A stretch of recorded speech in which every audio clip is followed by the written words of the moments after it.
Bonsoir, bienvenue dans ce nouveau numéro du 18h Archives. Ce soir, on fait le point sur un dossier aux allures de serpent de mer, l'accessibilité des bords de l'Erdre. Depuis des années, un collectif se bat pour faire reconnaître la servitude de marchepied. Yves Piffard, son représentant, sera notre invité. Mais avant cela, on fait le point sur plusieurs actualités en bref.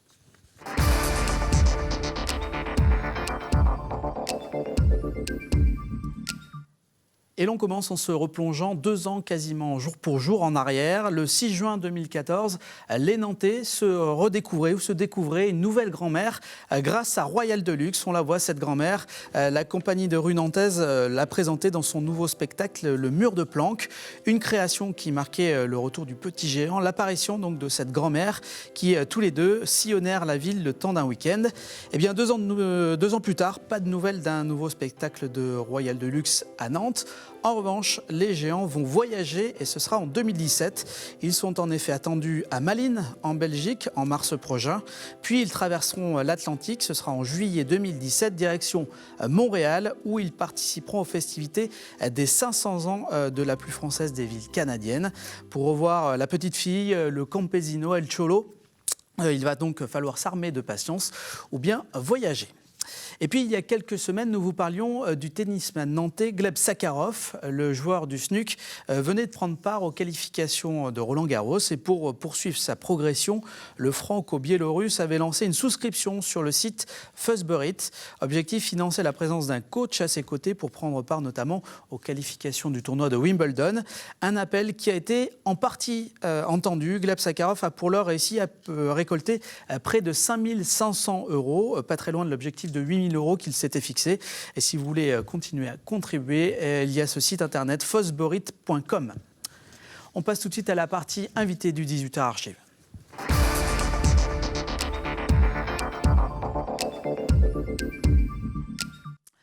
C'est ce que l'on appelle un dossier au long cours. Voilà, près de 10 ans que le collectif Erdre pour tous veut obtenir le droit de circuler sur les bords de l'Erdre.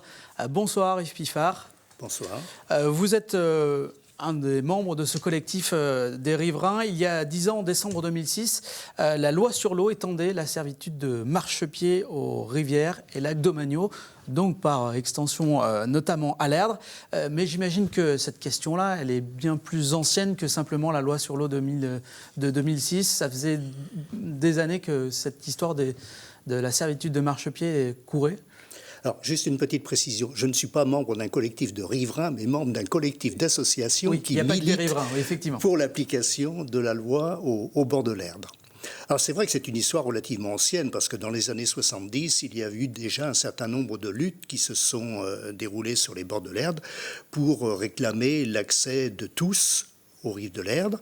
Cet accès, malheureusement, n'était pas possible dans le cadre de la loi, puisque la loi initiale est très ancienne, 1699. Elle était au départ faite pour que le personnel de l'État puisse entretenir les berges. Ça s'est traduit dans une loi de la République en 1964, où cette fois la servitude de marchepied a été étendue à l'usage des pêcheurs, dûment munis de leur carte de pêche. Mais il a fallu attendre 2006 pour que Il a fallu attendre 2006 pour qu'à l'initiative d'un député socialiste, mais sous la présidence de Jacques Chirac, soit votée une loi qui étendait à tous les piétons l'usage de la servitude de marchepied le long de toutes les rives des lacs et rivières domaniaux en France.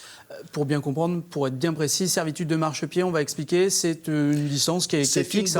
C'est une bande. La servitude de marchepied s'exerce dans une bande de 3,25 m mesurée à partir de la limite du domaine public fluvial, qui est en fait la séparation entre la propriété privée et la propriété de l'État.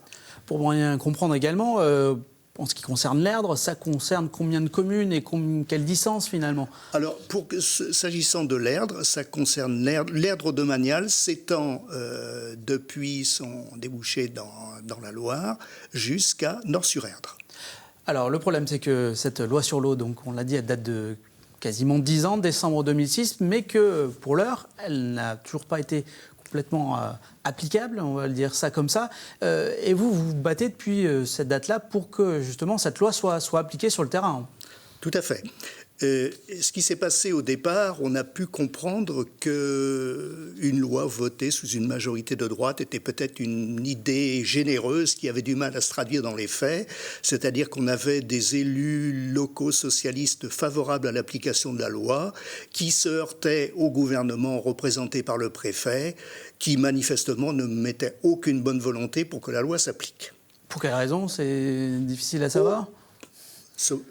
Ce serait peut-être un peu long de s'engager dans des explications à ce sujet-là. Toujours est-il qu'en 2012, avec l'alternance, on s'est dit, là maintenant, il n'y a plus aucune raison que la loi ne s'implique pas.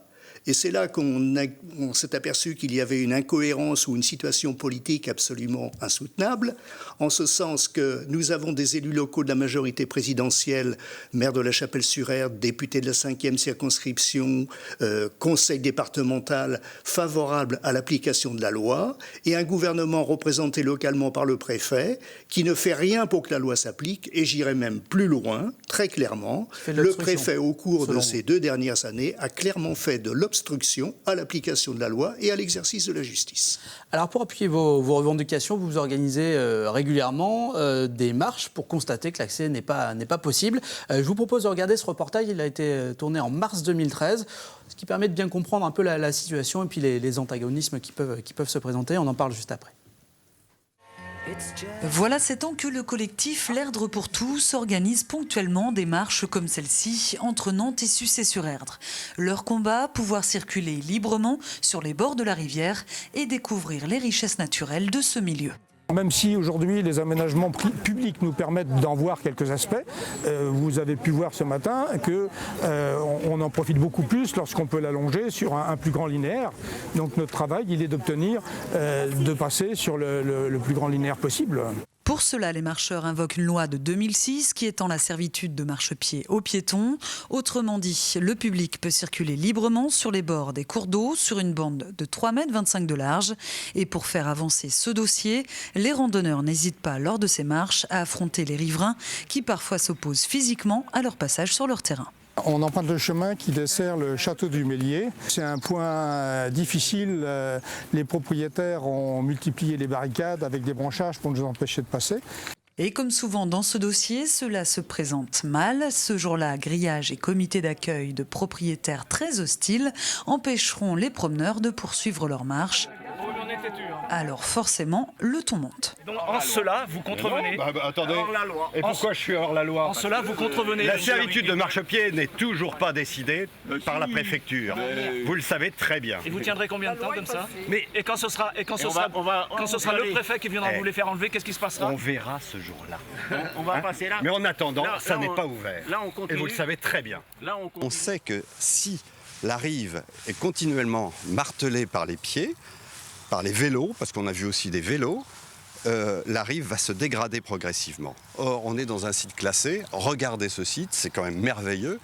On ne peut pas aujourd'hui le massacrer au nom d'un collectif qui représente une centaine d'excités. Et franchement, aujourd'hui, donc, on considère qu'il vaut mieux contourner cette zone qui est encore merveilleuse plutôt que de la massacrer.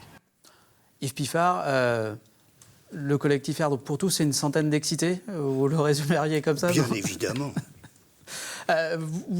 Plus sérieusement, vous comprenez les arguments de ce propriétaire, notamment sur l'aspect dégradation possible de ce site qui est un site assez fabuleux quand même.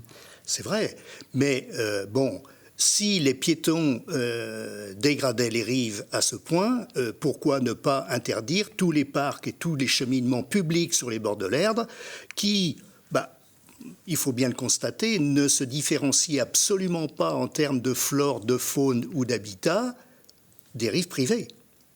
Ce propriétaire, il explique bien, il dit pour l'instant, on ne m'a pas obligé à le faire, donc je ne le fais pas. Et jusqu'à présent, c'était finalement le cas. C'est tout à fait le cas. Il y a certains propriétaires qui ont joué le jeu malgré tout, entre guillemets. Bien évidemment, ce n'est qu'une minorité de propriétaires qui s'opposent à l'application de la loi. Il y a des propriétaires qui se sont mis en conformité avec la loi depuis déjà bien longtemps, et j'ai même envie de dire avant 2006. dans toute la partie qui concerne notamment la Chapelle-sur-Erdre, pour prendre un exemple ponctuel, la basse-poterie, toutes les propriétés, sauf une, les propriétaires se sont mis en conformité avec la loi depuis déjà plus de 40 ans. Alors depuis 2013, donc ce reportage, et puis même depuis peu, les choses avancent petit à petit. Vous avez été reçu par le conseil départemental, c'était au mois d'avril dernier. Qu'est-ce que ce rendez-vous a permis de faire évoluer finalement ? Alors, je crois que ce qui a permis de faire évoluer la situation, c'est peut-être le fait que nous ayons appuyé un petit peu là où ça faisait mal sur le plan de ce que je décrivais tout à l'heure, sur le plan de l'incohérence politique de cette situation. Je vous dis, d'élus locaux favorables et de majorité. Qu'on voyait d'ailleurs sur les images. Voilà. Et puis d'une majorité représentée par le préfet, enfin du pouvoir central représenté par le préfet, et qui, lui, ne fait pas appliquer la loi. Alors, nous avons organisé notamment le 17 octobre 2015 une chaîne humaine entre le conseil départemental et la préfecture, qui avait une symbolique très forte. C'était de dire, il faudrait au moins que s'établisse un contact entre les élus locaux de la majorité présidentielle et le préfet qui représente le pouvoir central, pour qu'enfin on puisse avancer sur ce sujet-là, d'autant plus facilement d'ailleurs que durant l'été, un amendement avait été voté, porté à l'initiative donc de Michel Ménard, député socialiste de la 5e circonscription, et de l'initiateur de la loi de 2006, Germinal Perrault, député socialiste de Dordogne. Et cet amendement faisait clairement apparaître une chose que d'ailleurs la justice avait inscrit dans certaines de ses décisions, à savoir la nécessité de la continuité piétonne du cheminement. Pour essayer de faire disparaître cet argument utilisé à la fois par les riverains et à un certain moment par l'inspecteur des sites, pour dire « Ah, là, dans l'emprise du marchepied, pas de chance, il y a un obstacle environnemental ou patrimonial, donc il n'y a plus de servitude de marchepied puisque vous ne pouvez plus passer ». Or, la justice, je vous dis, s'était déjà prononcée à différentes reprises en France sur ce sujet-là, pour dire que quand il y a un obstacle, on le contourne au plus près dans la propriété concernée, et c'est précisément ce qui a été le sujet de l'amendement qui a été adopté l'été dernier, en 2015. Vous parlez de justice. Est-ce que votre collectif a, à un moment donné, depuis 7-10 ans, sollicité la justice, fait constater que la loi n'était pas appliquée ? Alors, c'est la grosse difficulté en matière de justice administrative, c'est que tout ce que vous pouvez constater en tant que citoyen, vous ne pouvez pas porter plainte pour ce que vous constatez. Vous êtes obligé de faire un constat par une personne habilitée. Genre un huissier, par exemple. Et le constat doit être transmis. Donc, le constat effectué par cette personne habilitée doit être transmis au tribunal administratif par le préfet. Or, là où je disais tout à l'heure qu'il y a eu une véritable obstruction exercée par le préfet à l'exercice de la justice, c'est qu'il a été saisi, par exemple, en novembre 2014, de 2 constats effectués sur des propriétés à Sucé et Carquefou. Et que rien n'a été fait. Constats dûment effectués par l'huissier et qui ne les a pas transmis au tribunal administratif. Il nous reste environ 1 minute 30. Donc, juste pour faire suite à ce rendez-vous avec le conseil départemental dit des mesures concrètes pour établir le droit de passage vont être prises. Est-ce que ça signifie que enfin, on est sur le point d'aboutir? Oui, je pense qu'on est sur le point d'aboutir, notamment la Chapelle-sur-Erdre, à la suite de cet arrêté du président du conseil départemental pris en avril dernier, pour la bonne et simple raison que cet arrêté, il est le fruit, pour la première fois, d'une concertation entre les services de la préfecture et les services du conseil départemental. Le préfet a admis que, compte tenu de l'amendement adopté l'été dernier, les obstacles environnementaux ou patrimoniaux qui pouvaient exister à la Chapelle-sur-Erdre, notamment puisque c'était le domaine qui avait été le mieux exploré, pouvaient être contournés et que l'on pouvait définir un tracé de la servitude qui permette la continuité piétonne sur tout le territoire de la Chapelle-sur-Erdre. Alors bien évidemment, le travail doit être poursuivi maintenant sur les autres communes concernées. En quelques mots, ça fait 10 ans que vous vous battez, même plus que ça. S'il y a un calendrier à fixer, vous n'êtes plus à quelques mois près ou quelques semaines près, mais on pourrait raisonnablement penser que le calendrier, ça peut être quoi ? Écoutez, il n'y a aucune raison maintenant de prendre du retard. L'identification des obstacles environnementaux ou patrimoniaux, ce n'est pas quelque chose qui prend beaucoup de temps. Pour ce qui concerne Sucé et Carquefou, c'est-à-dire toute la portion de l'Erdre qui se trouve en aval du pont de Sucé, c'est quelque chose qui doit pouvoir aller rapidement. Merci beaucoup FIFA, et puis on suivra évidemment ce dossier. C'est la fin de ce 18h Archives. Très bonne semaine à l'écoute de Télé Nantes.